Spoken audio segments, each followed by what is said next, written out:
Guys, it's your girl Kizzy Rock, and yes, Kizzy Rock is my birth given name. Happy Thursday morning.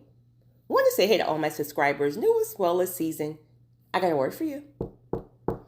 Tap in. Happy Thursday morning, guys. So I'm talking to you guys about one of the most difficult thing you can do, but yet the most important thing you can do is to wait on God's timing. Now, this is not for everyone because some of you guys got that patience thing on lock. Seriously, right? That's a beautiful gift to have. We all have different gifts, different strength, then areas that we're not so strong in. I've been always very transparent to say patience is not my strong point.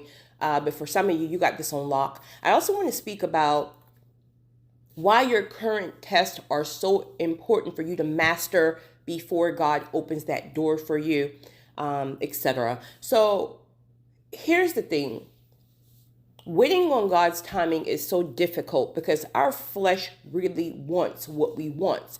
Also, to those of you who are a visionary like myself, or if you're not, but yet God have been very, very clear to you what the promise is about, then it makes it so difficult because as a visionary, you see it. You know what it is. There's no question. You know what it is, but it's almost like you think because God's shown it to you, you can skip the whole process.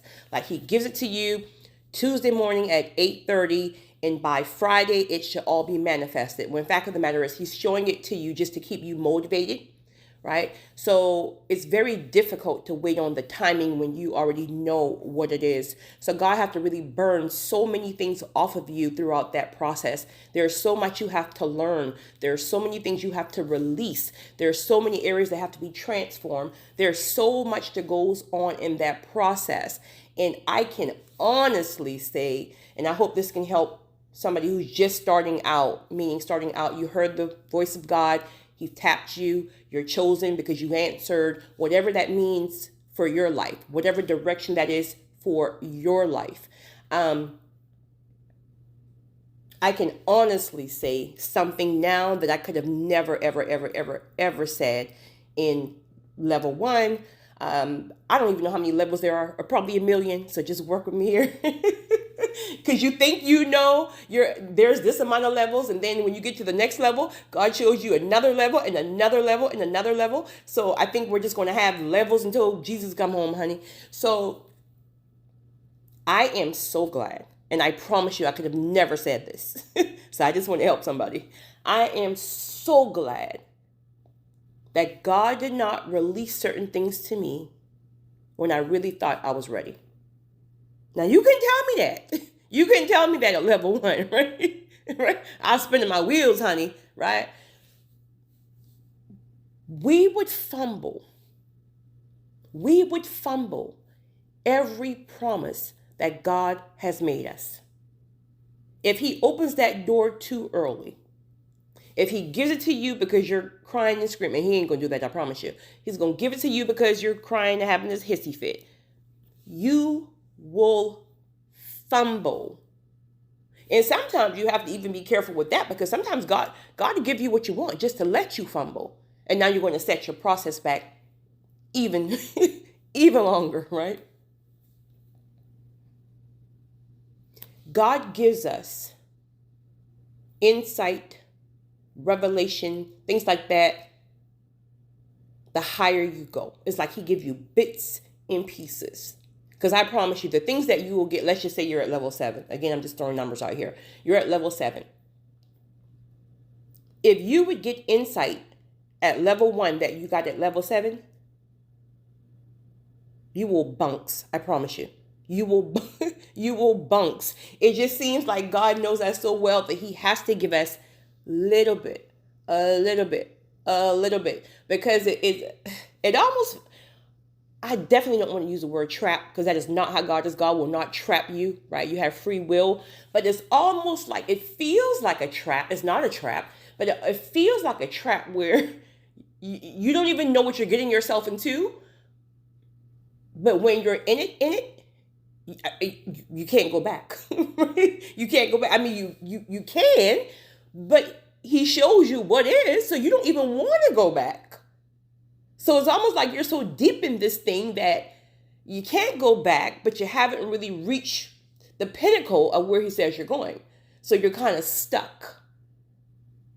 That's really for those of you who are in that middle, like you're in the middle, like you heard the call, but you've mastered some levels, but you still know you have a good ways to go, and you're just kind of just stuck in this place like, God, I ain't going back there, but I don't even know where I'm going, right? And then there's those of you like myself where you're out of that as well. And if you're honest, you know that you know that you know. If God had opened that door when you thought you was ready, when you were having that hissy fit and you gave up and you came back and you gave up and you came back, you would not have the blessing that you have right now. You would have fumbled. You would have fumbled. So yes, those of you who are really struggling seriously and you are really contemplating just giving up because it's too hard, please just stay in the process. It's designed to burn things off of you, literally. So it's supposed to be hard. You're not under punishment. God doesn't hate you. This is literally for your betterment. You have to be transformed for the promise. You must be transformed for the promise, because many times, if not all, the promises of God, right, which is also tied into many times with your purpose and your call and things like that, right? But just the whole promise of God is really an area that you struggle with, because see, the enemy is going to attack your promise, right? He's going to attack your purpose. He's going to attack your calling. This is why you realize that the area that God is calling you to, your attack more than ever in that particular area. Let's say God calls you to speak. You're supposed to be somebody on this, I don't know, a motivational speaker, right? You might be a very, very meek person, or the enemy has had you to experience some type of trauma where you'd rather be in a shell somewhere. You're afraid to speak to people, things like that. So more than likely, the area that you're really hit in, that's the area where God is going to really call. Like some of you guys who are called to marriage, you don't even have a desire to be married, right? For whatever reason, you may have just really seen some really horrible things within the household you were raised, or you may have gotten like a really, really bad broken heart, and you sworn up and down that you would never ever get married, or you would never give someone your heart again, things like that. God is calling you to marriage. God, and you're like, you got 1,000 people who want it. Well, no, you got 1 billion people who want to be married. Go pick one of them. Why I got so and that's just one example. We can go on and on and on and on. So the point I'm trying to make is you're not even prepared. You're not even prepared for what God has for you. And this is even to the individuals who want to. It may not even be like a calling per se, in the sense of really, really, really what God needs you to do, but you just have a desire. You have a desire to be married, which is beautiful, which is great.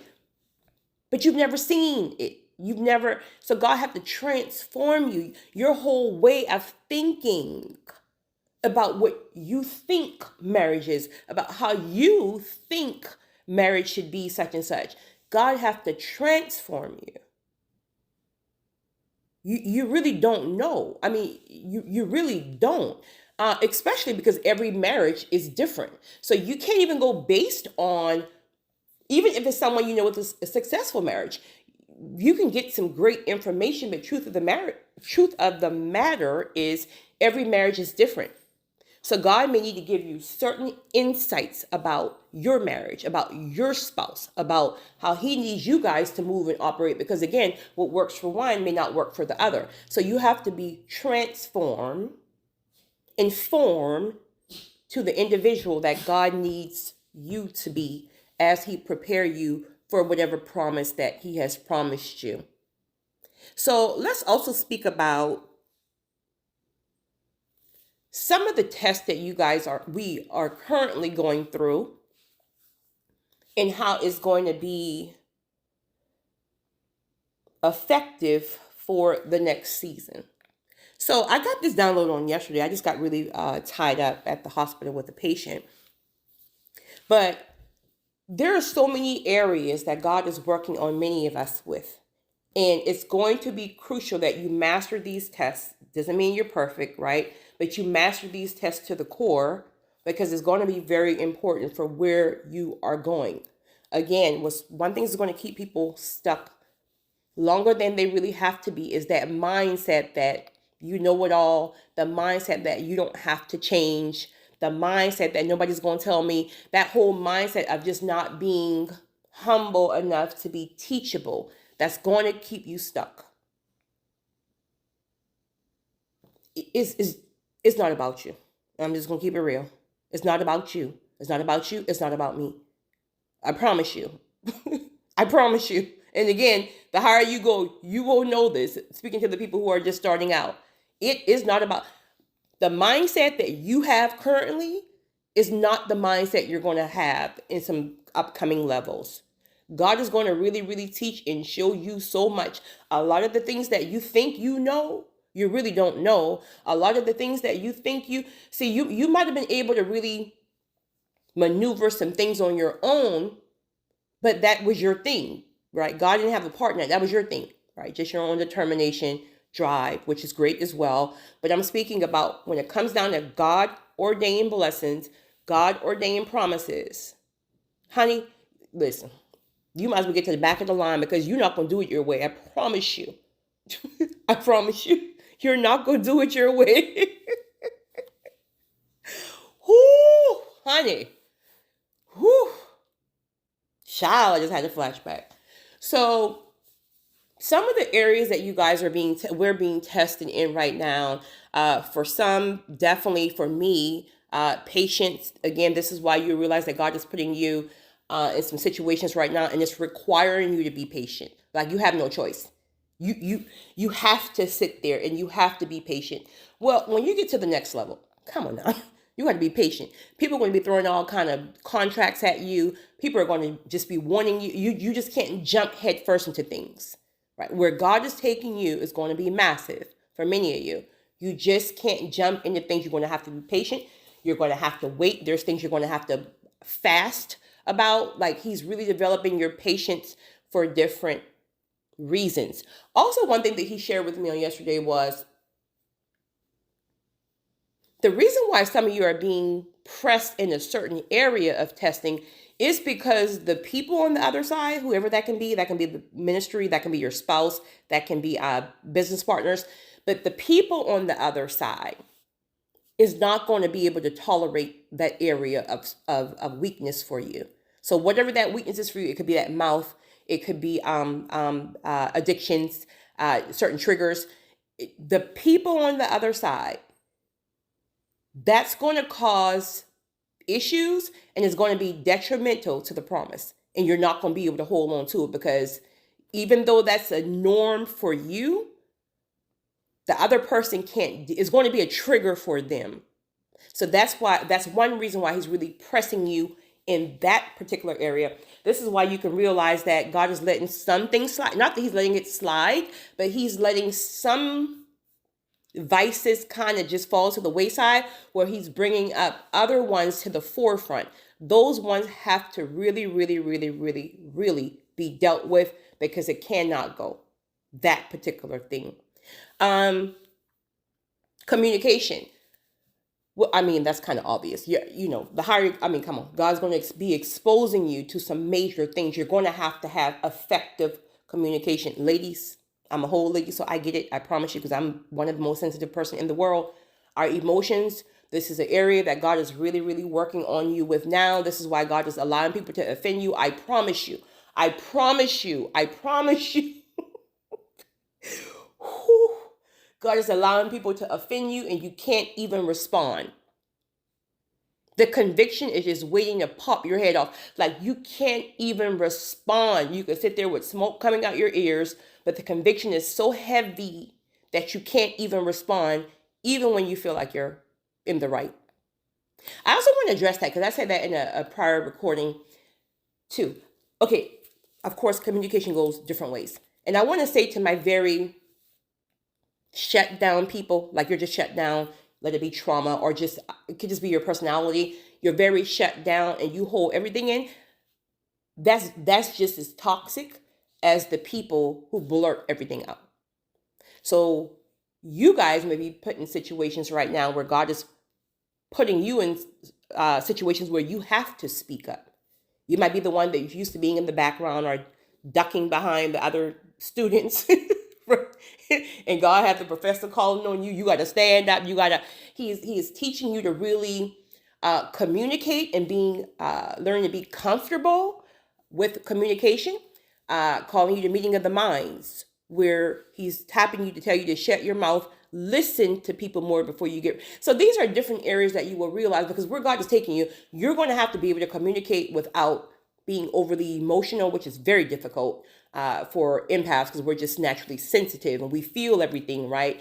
But he's really working on you in that area, because he's going to be taking you places where it's going to call for effective communication. Let it be, again, you're not communicating enough, right? Because that's just as toxic. You're holding that stuff in. To those of you on the other side, like myself, where you've had a problem with, for me, I actually had HAD, because I've already went through that season, right? But you have a issue with, well, I have my moments, but with blurting things out. See, with empath, it's so difficult. Here's why. And this may sound very like prideful to people who are not empaths, but try to hear my heart here, what I'm saying. With empath, you feel everything. So you can be having a conversation with a person. I promise you, I promise you, I promise you, you know what they're going to say. You know what they're going to say before they say it. So it's almost like you want to like either finish their sentence or you want to cut them off. And it's not even intentional, right? You want to cut them off because you can already reply because you know what they're going to say. And it's the most weirdest thing, right? And you're not even doing it intentionally, because, effective communication will teach you that when you're cutting people off, you're really disrespecting the person. And I promise you that is not the intention. Well, at least not for myself. It is not the intention. It's just a fleshly something that God is really teaching you discipline in that area, as well as those of you who are doing it just to be disrespectful. But it is what it is. But he's really teaching you discipline in that area, to be quiet, listen to other people, listen to understand. Listen to understand if there's like a disagreement there. Listen to understand before you reply. I would even encourage, if this is really an area of struggle for you, really try fasting, because fasting is going to help you to discipline your flesh. That will then start to transform in other areas of your life, or take an effective communication course. Because God ain't going to send you no man or no woman, and you like, listen, it's different. All that popping off at the mouth, that you could do with the ex, and I promise you it's different. You're now accountable to God, where before I guess you feel like you're accountable to the ex, so he's not going to tell me what to do. He's not going to da. You're not accountable to God overall. And you're not about to be putting that with God kind of way, I promise you, right? So just really, really work on that area. That's difficult for a lot of people because you're so used to being in fight or flight mode. But that is one area that God is really, really pressing on a lot of people right now. And he is not doing. Oh, this popped up in my head more than anything yesterday, because I had a moment. I was in my feelings for a second, right? So those of you who God is literally convicting not to say anything right now, even when the person is in the wrong, this is not going to be an ongoing thing. Like, okay, this feels unfair that I can just let people for the rest of my life try to play up my face all kind of when I can't say nothing. No, what he's doing with this group, he's teaching you that every single thing doesn't need to be addressed.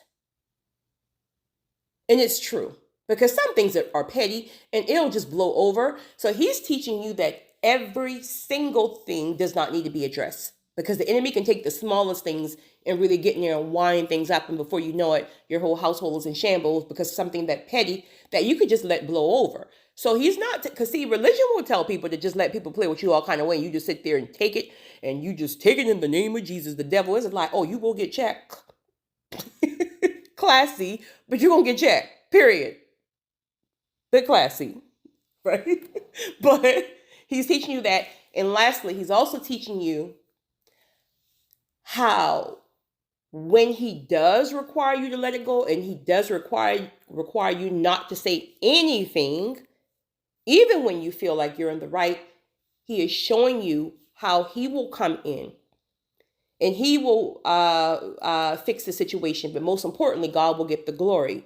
Most importantly, he's teaching you that God can fight your battles. So really with that group, you guys who are used to addressing things, but now you can't, it's for different reasons why he's doing it, but you're not going to be shut down for the rest of your life. He's teaching you to, again, address the things that are important, knowing when and when not to address it. And most importantly, allowing God to fight the battle, God to sort it out where God can get the glory. You'll be surprised when you just be quiet, as hard as it is, how God will convict the other person so bad that the person will have to come back and apologize to you. You ain't got to say nothing. You just sit there and be cute. Child, please. They'll be trying to watch TV, honey, God, and I'm pounding up in their head. You can't even watch TV because God convicting you every 2 minutes. And you got to come back out there. You want to go to dinner? No, I need an apology, please. Speaking of that, those of you who have a hard time apologizing, but instead you rather just come around and be nice, or you want to bring some roses, or you want to go and rub your man's feet. Yes, honey, I would rub my man's feet. I know somebody just like, yes, period. Judge aunties, don't judge me.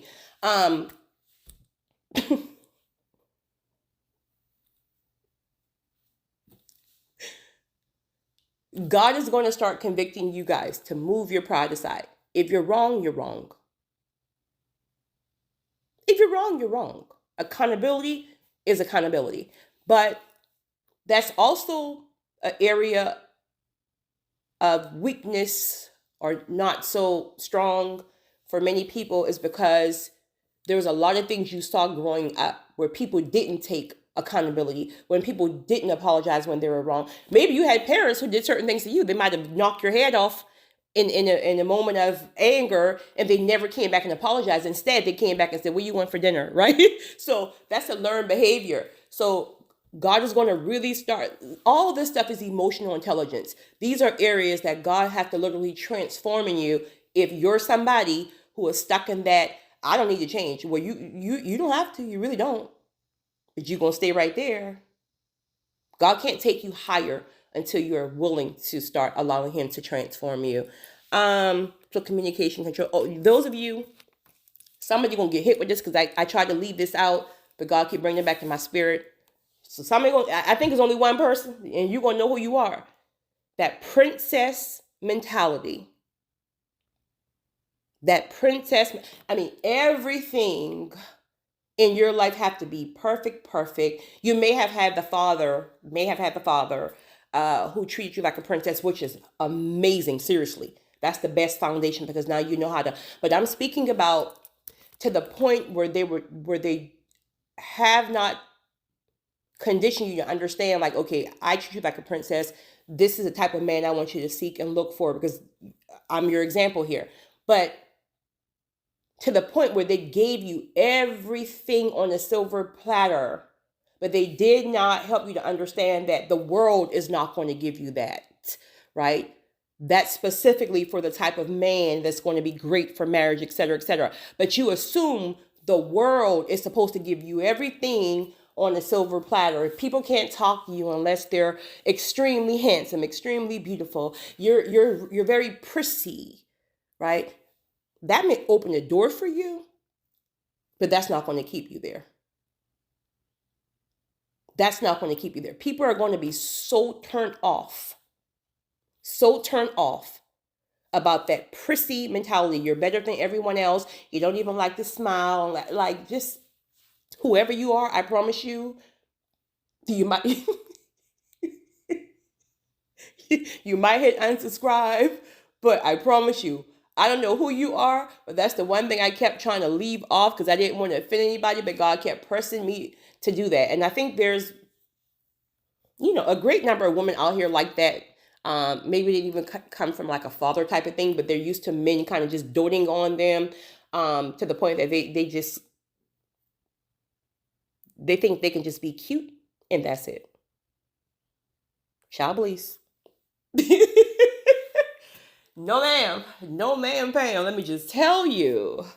That inside got to be just as beautiful as the outside. That inside got to be just because see that's where you're going to really get favor at, right? I mean, people can give you favor in the sense of, but then that's going to come with strings attached. But see, when God give you favor, because your internal, right, your soul, your spirit is pure, that's where you want your favor because God will get you in any door. I don't care who you are. God will get you in any door. You don't need a person. God will use people, but I'm speaking about when it comes to, well, you get the point. Next thing, addictions. Um, Again, there's addictions of all sorts. This is why it annoys me when people want to drug when people want to judge people who may be on drugs or people who may be alcoholics or people because it's like it's almost like what I was speaking about with the homosexuality. Is like you have this list of sins, but there's one and two that people like kind of pick and choose and they hammer that particular area. Same with addictions, right? You want to hammer somebody who's addicted to, let's just say, cocaine, right? And I'm not saying that it's good. I'm trying to make a point here, but you want to hammer somebody who's addicted to cocaine, but yet you're addicted to porn. You want to hammer the person addicted to porn, but you're addicted to sweets. You can't stop eating. You got ice cream right now, the whole gallon, Napoleon. It's like, listen, we all have our stuff. We all have our vices. Say what you want to say. I mean, of course, many people have theirs in check and tame, but open that thing one more time and see how in tame you got it, right?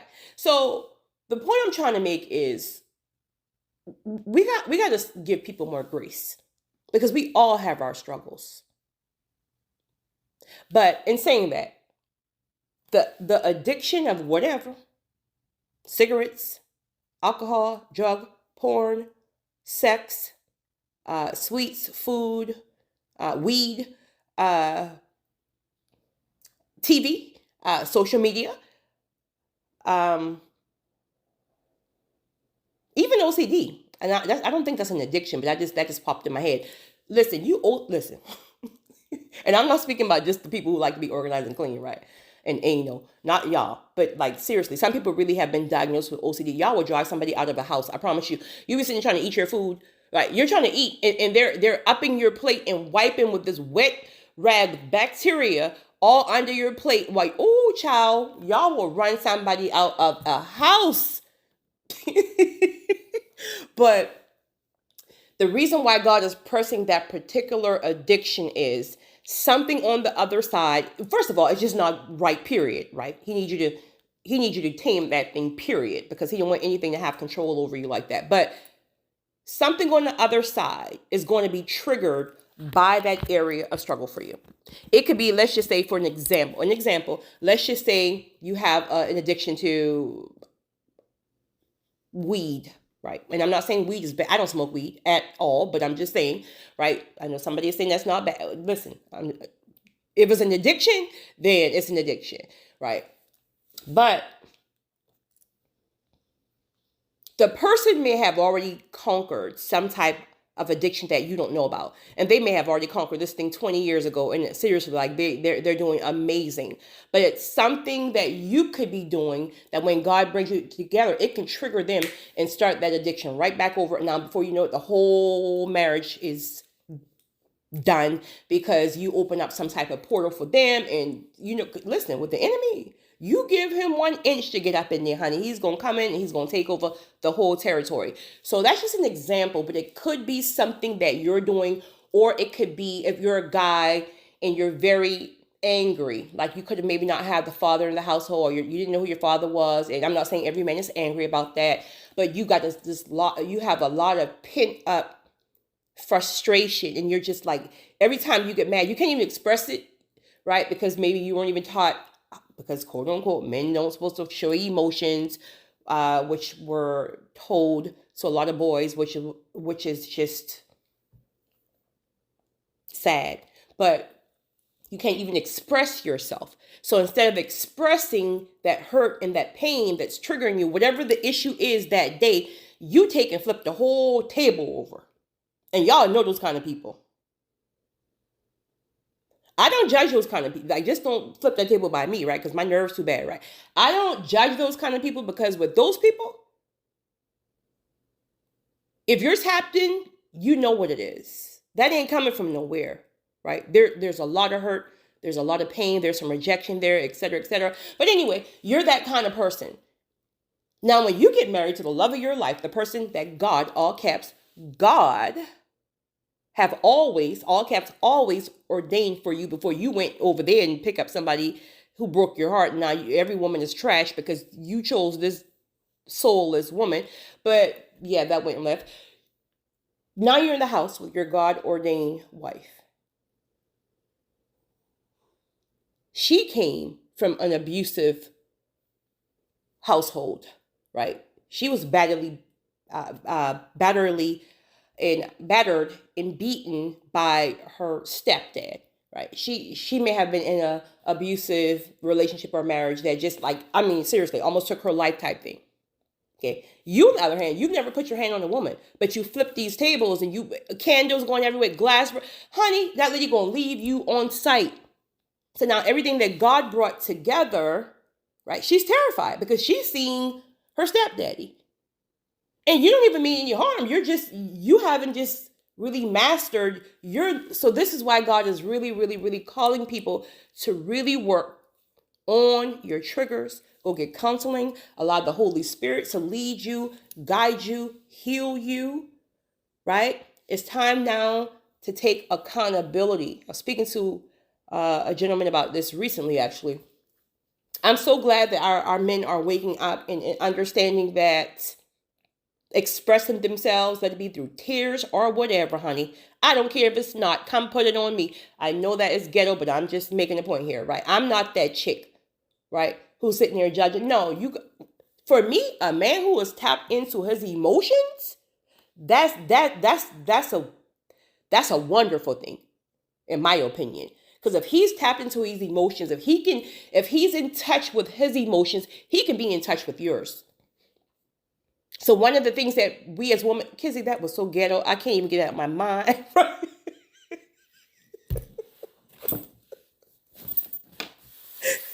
But I'm serious, right? I'm a healthcare, so I don't even care about that type of stuff. But I don't even know where that came from. Oh my goodness gracious, Lord help me.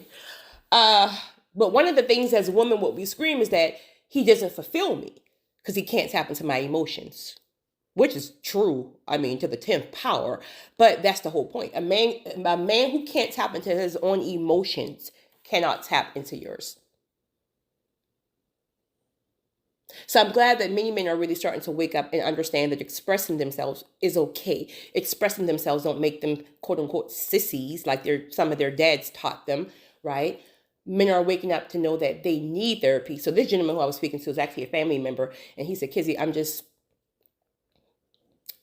ready to let this pain go. Seriously. Like, I'm tired of taking this thing out on my woman. Like, seriously. Like, she's a great woman. Like, she don't deserve any of this anger. But I feel stuck. Ding, ding, ding, ding. You feel stuck. You're stuck between childhood traumas, which most people have experienced. You're stuck between childhood traumas, but you can't go any further. You want to go further, but you can't. Because you haven't expressed, you haven't released all of that pent up trauma, the things you saw, the things you heard, the things you experienced. That stuff have to release out of you in order to free you. This is why many times when you go to places like AAA, and I forgot what it called for I forgot what they have for the drug addictions, whatever. But those places where you go off to go through healing, one of the requirements is you have to go through therapy. I guess like their particular therapy on their campus, because you got to express that stuff. See, people are suppressing it. So the pain and the things you saw growing up, the pain that you're holding in, I can't get up off of this, so somebody needs this. I don't know why. But the pain that you're feeling because your father wasn't there, the pain that you're feeling because your father had children on the same block, but he abandoned you because maybe your mom was a side chick or whatever the case may be, right? All the pain you saw that you were a mama's boy, so you really, really, really loved your mom, but you watched your dad beat your mom, or you watched your dad he's taking you to side chick's house and you're watching all that stuff, right?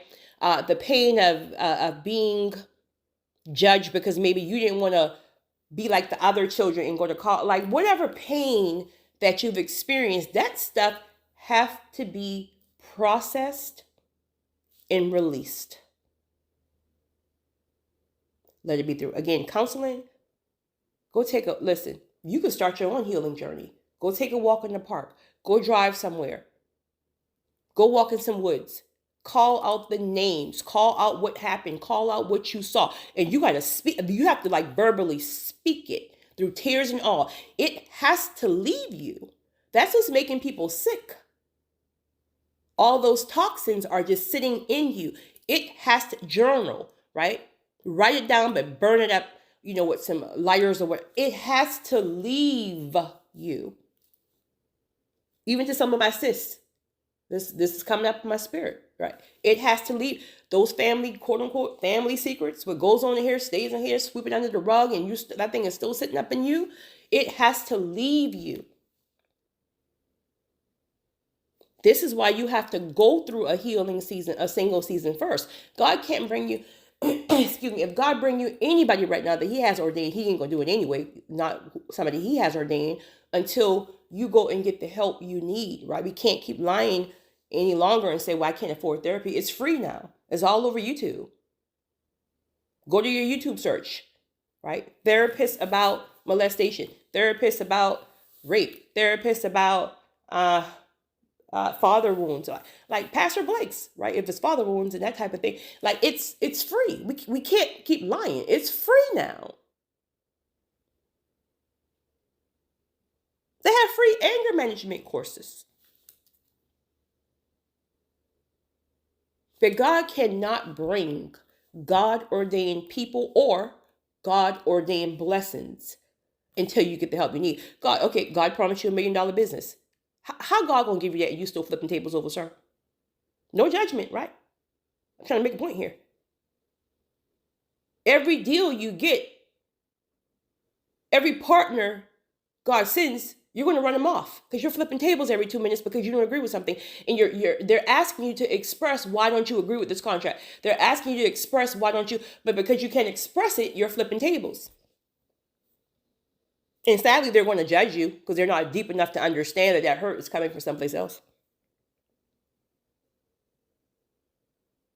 That happened to me the other day. So it's not even funny, right? But I'm so tapped in that I don't even get offended. I'm going to check you like, please, first and foremost, I demand an apology, right? But after that, which it was given, now I'm going to really dig into some things because all this hostility, right? That's coming from someplace. And I'm going to tell you where it's coming from. I don't even know you. I'm going to tell you where it's coming from. And before I got finished, he was in tears. So it's easy to judge people. I don't even know why I'm on it. It's easy to judge people who are so hostile or who are so this and so this and so that. But people are hurting. People are hurting. And when you're not tapped in, you can't even understand why they're hurting. And that's another thing. When you can't even understand, and maybe you don't, because maybe you've never been through it, or maybe you're just not, you can't even understand it. And now not only are they dealing with the hurt and the pain in the judgment of it all, there's another level of frustration because they can't understand why you're hurting.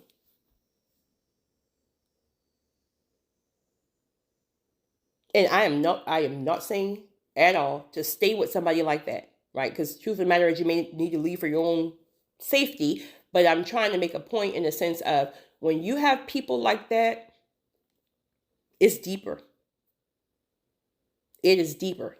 There's some things sitting up in there that they haven't expressed. So pray behind the scenes. Ask God to give them revelation and insights about the area that they need to really work on and the direction to get the help they need, the counseling, et cetera, et cetera, et cetera, et cetera. Confidence and insecurities. That's obvious why he's working on that. Honey, sis, sis. I'm a whole woman up over here. I have my days too, don't get me wrong. But you asking for a certain type of man, right? A God ordained man, a man of purpose, a man of the honey, they're gonna have chicks after them all the time. In your face or behind your back. They're gonna be checking you. You ain't got time to worry about that. And if you're insecure, right? If you got all kind of, you're going to be thinking this man doing all kind of stuff that this man ain't got. Listen, let them birds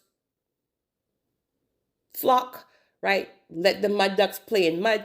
When God sends something, honey, you ain't got to worry. Period. But you're gonna have to work on your insecurities and your confidence for that reason. Because if not, all that petty stuff that you're bringing up. Well, you looked at her when we were in the car, and you looked to the left. The man was trying to look to see if there was a Dick's Sporting Goods over there, and you're Dick's Sporting Goods. That's the place, right? And please allow God to work on your confidence and your insecurities. Men as well. Men as well, right? Because you got some men out here who are very insecure. It's a major turn off. Seriously. It's a major turn off when someone is insecure and they're accusing you of things when it's their own stuff. Seriously. I think that was all that I teachable. I spoke about that. To my selfish people, listen, if God haven't already started, he's going to start working on teaching you to be selfless. In contrast, my selfless people, God is now teaching you boundaries. So I wanted healthy boundaries. I wanted to share that. You guys have a great one. Have a great day. Happy Thursday. It's your girl, Kizzy Rock.